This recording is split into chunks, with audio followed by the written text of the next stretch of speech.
The planet Varnis hung at the edge of known space like a shard of frozen death, a silent world encased in endless blizzards and shadowed skies. The human fleet had not come here by choice.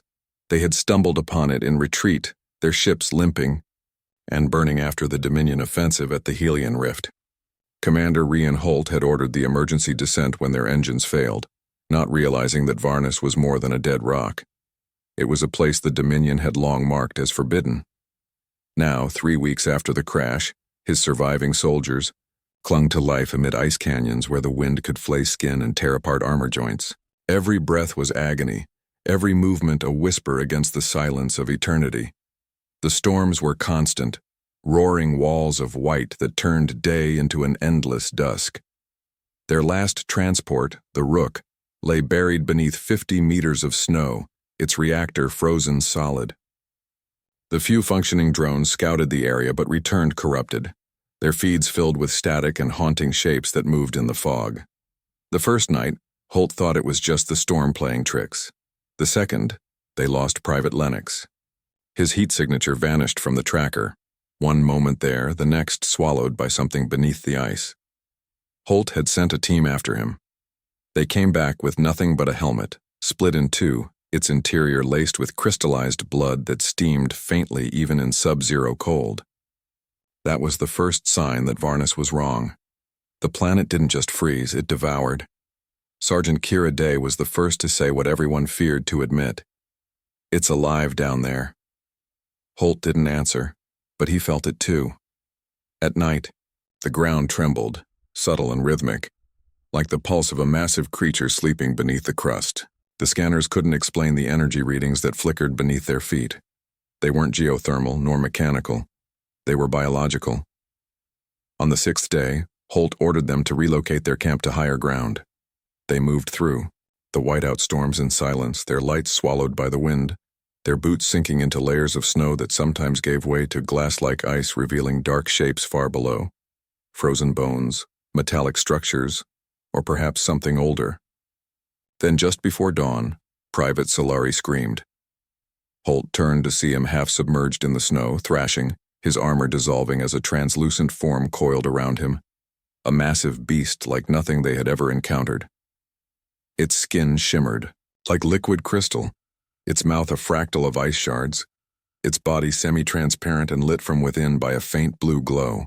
The creature yanked Solari beneath the surface in a spray of blood and frost, vanishing as though the ground had swallowed them both. Holt opened fire, plasma bolts striking the snow, melting it in wild arcs. But there was nothing to shoot at.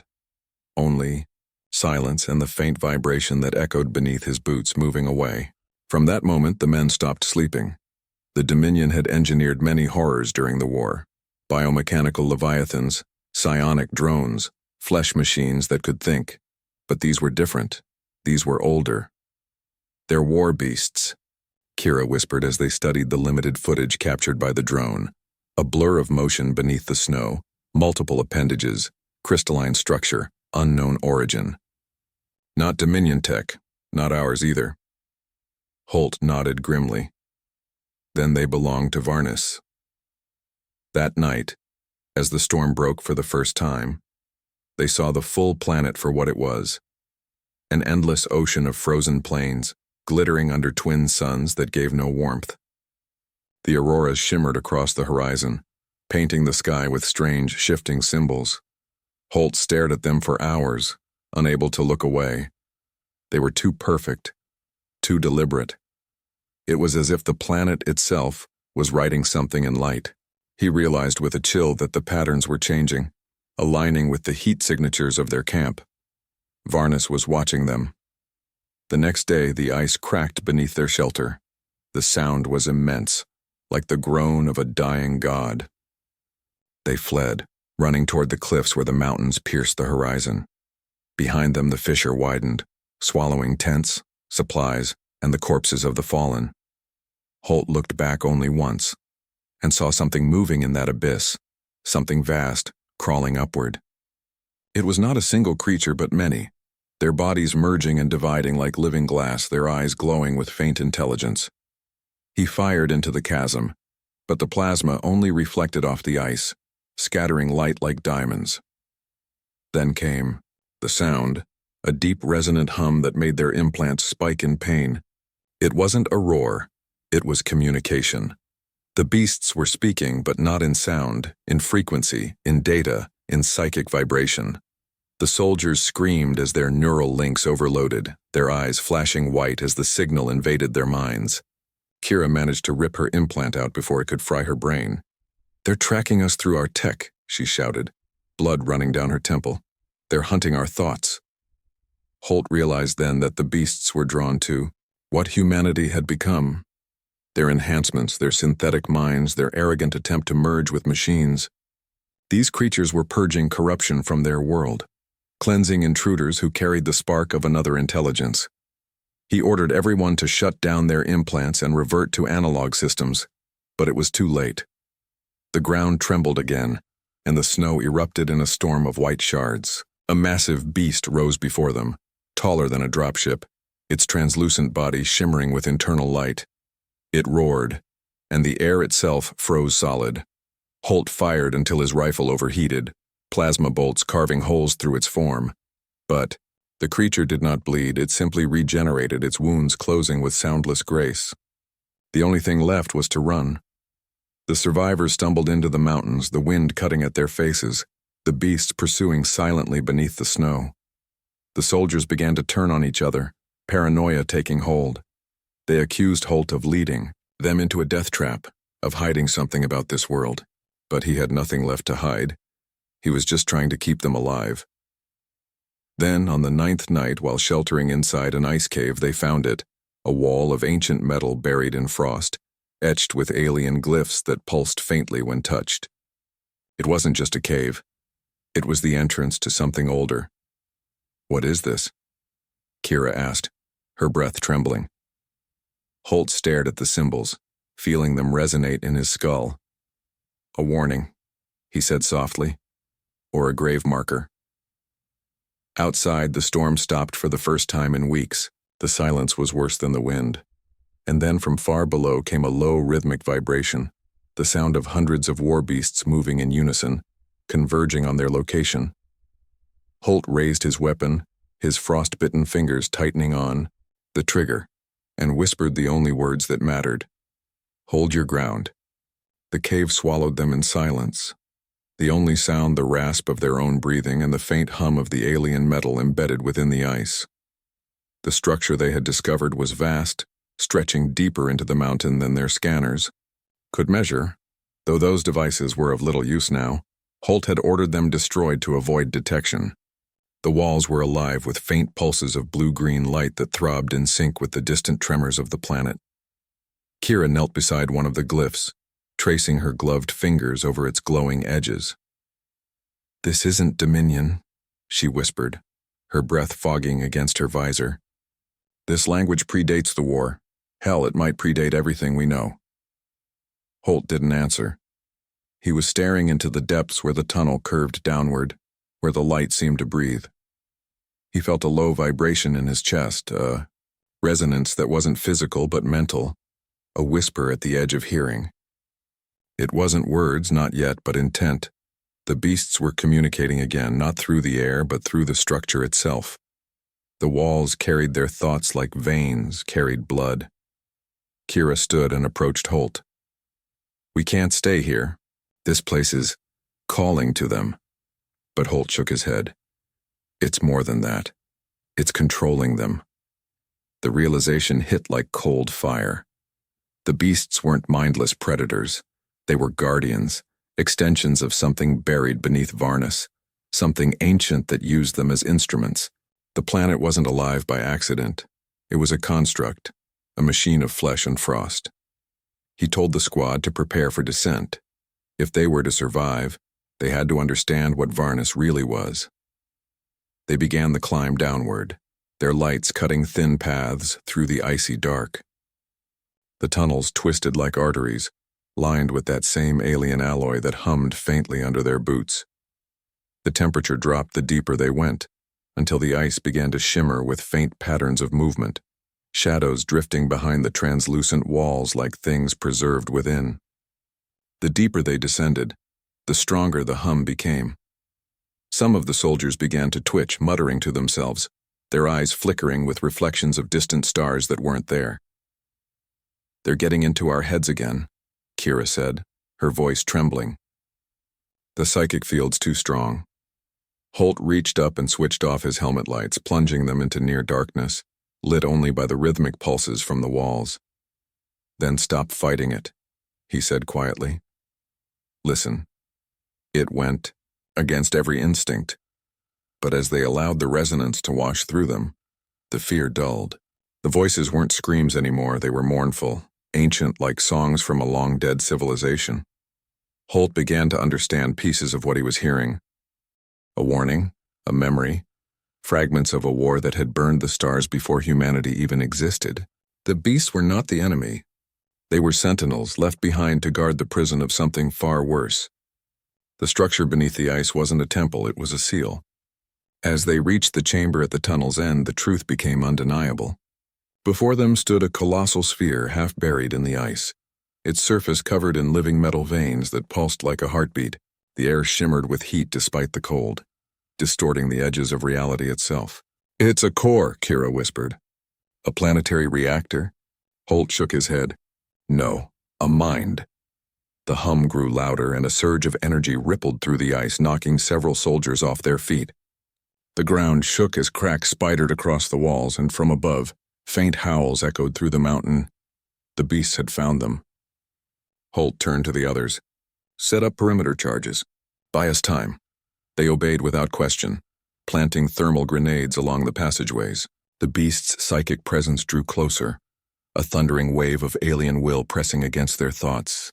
Holt felt it like pressure in his skull, a voice whispering, "Leave. Leave. You are not meant to see this." He ignored it. Something within him, a soldier's defiance or something older, drove him forward. He stepped closer to the sphere, the ice melting beneath his boots as the hum deepened. His visor flickered with lines of alien script translating in real time through his failing HUD. Containment compromised. "Intrusion detected. Cycle incomplete." Holt's pulse quickened. The planet wasn't hunting them. It was defending itself from awakening whatever slept beneath. "We woke it," he said softly. "The beasts. They're trying to stop us from breaking the seal." Kira's eyes widened. "Then what happens if it breaks?" Before he could answer, the walls behind them exploded in a storm of shards and light. The beasts poured in, a living tide of crystal and sinew, their bodies refracting the alien glow. The soldiers opened fire, plasma bolts slicing through the air, but for every beast they shattered, two more emerged. The cave became a maelstrom of light, blood, and fire. Holt shouted orders, his voice drowned by the chaos. Kira detonated the perimeter charges, collapsing part of the tunnel, buying them a few precious seconds. But the pressure in Holt's mind intensified, visions flooding his thoughts. Galaxies burning, cities crumbling under waves of living light, an ancient empire collapsing into silence. The sphere wasn't just a mind. It was a weapon. It was the remnant of a godlike species that had tried to rewrite creation itself. Varnis had been built as its tomb. The beasts were the wardens, and humanity's presence had awoken the prisoner. Holt staggered back, clutching his head. "It's not trying to kill us," he gasped. "It's trying to use us." The psychic resonance spiked, and one of the soldiers screamed as light burst from his armor, his body disintegrating into particles that streamed toward the sphere. It was feeding, drawing energy from anything sentient, anything alive. The snow began to boil. The walls pulsed faster, the glyphs rewriting themselves in real time. Holt raised his weapon, but Kira grabbed his arm. "If it wakes, it won't stop with us. It'll spread." The whole sector gone. Her eyes locked with his. "We have to destroy it." Holt nodded, the decision breaking something inside him. They rigged the last of their thermal cores to the base of the sphere, their hands shaking as the beasts tore through the debris behind them. Holt activated the timer, 2 minutes. "Go," he said. But Kira hesitated. "What about you?" He looked at the sphere, its light pulsing like a dying star. "I'll make sure it finishes." The last thing she saw before she fled was Holt walking into the storm of light, rifle in hand, his silhouette dissolving into brilliance as the planet screamed through the void. Then as the detonations began, the chamber collapsed in on itself, and the mountain exploded in a storm of ice and fire, that lit the frozen plains for miles. The beasts howled once, then fell silent. In the distance, beneath the auroras, the hum ceased. For the first time in centuries, Varnis was still. When Kira awoke, she was surrounded by silence. Not the kind born of peace, but the hollow stillness that follows when the world itself has stopped breathing. The mountain behind her was gone. A crater of glass and twisted metal where the ice had melted into a shimmering sea of steam. Her armor's temperature gauge blinked uselessly, unable to register the impossible heat still lingering in the air. Above, the auroras had changed color. They no longer danced in blue and white, but burned red, like rivers of blood flowing through the heavens. Kira struggled to her feet, her lungs burning from the acrid smoke that drifted across the plains. The shockwave had hurled her kilometers away, but somehow she was alive. The storm that had ruled Varnis for decades had finally broken. For the first time, she could see the stars clearly, cold and distant and silent witnesses to the death of a world. Her comms crackled faintly, a whisper of static that she almost mistook for the wind. Then a voice, ragged, low, familiar. "Kira, do you read?" Her heart stopped. It was Holt. She turned toward the sound, eyes wide. "Commander? You're alive?" There was a long pause before his strained chuckle came through. "Depends on your definition." The transmission was faint, fragmented by interference, but it was him. She scanned the landscape and finally saw it. A faint blue glow pulsing from the ruins of the mountain's core. Without thinking, she began to move, her boots crunching over sheets of half-melted ice that cracked like glass beneath her weight. Every step brought her closer to the impossible truth that Holt had survived the explosion. But as she descended into the crater, she realized survival might not be the right word. The crater's center was a nightmare of molten frost and alien light. The sphere was gone, its structure shattered, but something still remained. Shards of the living metal drifting in the air like ash, glowing faintly as they moved in patterns that almost resembled breathing. And there, at the heart of it, stood Holt, or what was left of him. His armor was fused with the alien alloy, his skin translucent beneath the helmet glass, veins glowing faintly with the same blue luminescence that had filled the beasts. He turned when he heard her approach, his movements slow, almost graceful. And for a moment, Kira couldn't tell if it was really him or something that remembered how to wear his face. "You shouldn't have come back," he said quietly. His voice was layered, two tones overlapping, the human and something deeper resonating like the hum of the planet itself. Kira froze, her weapon raised but her hands trembling. "What happened to you?" He looked down at his hands, the light shifting beneath his skin. "I stopped it," he said. "At least I think I did." The seal held. The entity. It's contained again. He took a breath, though he no longer seemed to need to, but it needed a conduit to stabilize. The system. It chose me. Kira felt tears freeze on her lashes. "You're part of it now," he smiled faintly. "Maybe I always was." Around them, the fragments of the shattered sphere began to drift closer, circling him like pieces of a broken halo. "The beasts are gone," she said. "The planet's quiet." Holt shook his head slowly. "They're not gone. Just sleeping, waiting, as long as I remain. So does the seal." His gaze lifted to the sky where the auroras continued to pulse like veins of light. "Varnis isn't just a prison. It's a heart. And I'm its pulse now." Kira lowered her rifle, her chest tightening. "We can take you back. There has to be a way to fix this."